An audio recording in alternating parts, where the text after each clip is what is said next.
Daniel एक देहाती लड़का था जो पंजाब के एक छोटे से गांव में रहता था। उसका गांव हरियाली से भरपूर था, जहां मकई और गंदुम के खेतों की खुशबू हवा में महकती थी। गांव के लोग सीधे और मेहनती थे, जो अपनी जिंदगी किसानी और पशुपालन में गुजार देते थे। दानियल का घर एक मिट्टी का बनाया गया था, जो उसके दादा पर दादा ने तैयार किया था। उसके वलीद जिया हसनैन एक मशहूर किसान थे और अपनी मेहनत से पूरे गांव में इज्जत कमा चुके थे। दानियल भी बचपन से खेती बाड़ी का शौक रखता था, मगर उसका दिल हमेशा कुछ नया करने की तमन्ना रखता। गांव के स्कूल में पढ़ाई मुकम्मल करने के बाद उसके वालिद ने चाहा कि वो उनके साथ खेती बाड़ी करे, मगर डेनियल का दिल शहर की रोशनियों की तरफ खींच रहा था। उसका एक बेहतरीन दोस्त असलम, जो लाहौर में पढ़ता था, हमेशा उसे शहर की कहानियां सुनाता। असलम की बातों ने डेनियल के दिल में एक बेचैनी पैदा कर दी। वो भी चाहता था कि एक दिन उसका नाम भी बड़ा हो, उसकी पहचान बने।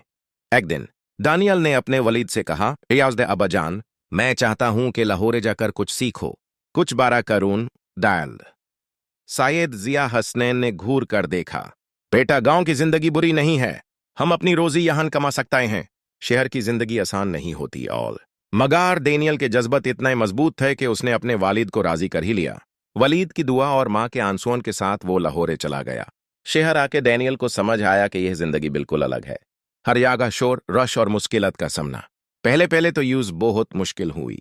पैसे भी कम थे और काम भी ना मिलता, लेकिन असलम ने उसे सहारा दिया। दोनों ने मिलकर एक छोटी सी नौकरी ढूंढी, जहां डैनियल को कंप्यूटर चलाना सीखने का मौका मिला।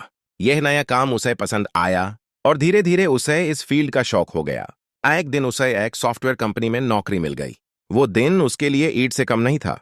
उसके वालिद भी फख्र महसूस करने लगे और गांव के लोग भी कहने लगे कि डेनियल ने सच में कुछ अलग कर दिखाया। आखिर एक दिन आया जब डेनियल ने अपनी छोटी सी आईटी कंपनी बना ली। अब वो सिर्फ लाहौर का नहीं, बल्कि गांवों का भी फख्र बन चुका था। गांव के नौजवानों को भी इंस्पायर करने लगा कि सिर्फ खेती बाड़ी ही नहीं, अगर इंसान मेहनत करे तो दुनिया के किसी भी मैदान में कामयाबी हासिल कर सकता है। आज भी जब डेनियल अपने गांव जाता है तो उसका दिल वहां की हरियाली देखकर खो जाता है, मगर उसे फख्र होता है कि उसने अपने सपनों को सच कर दिखाया।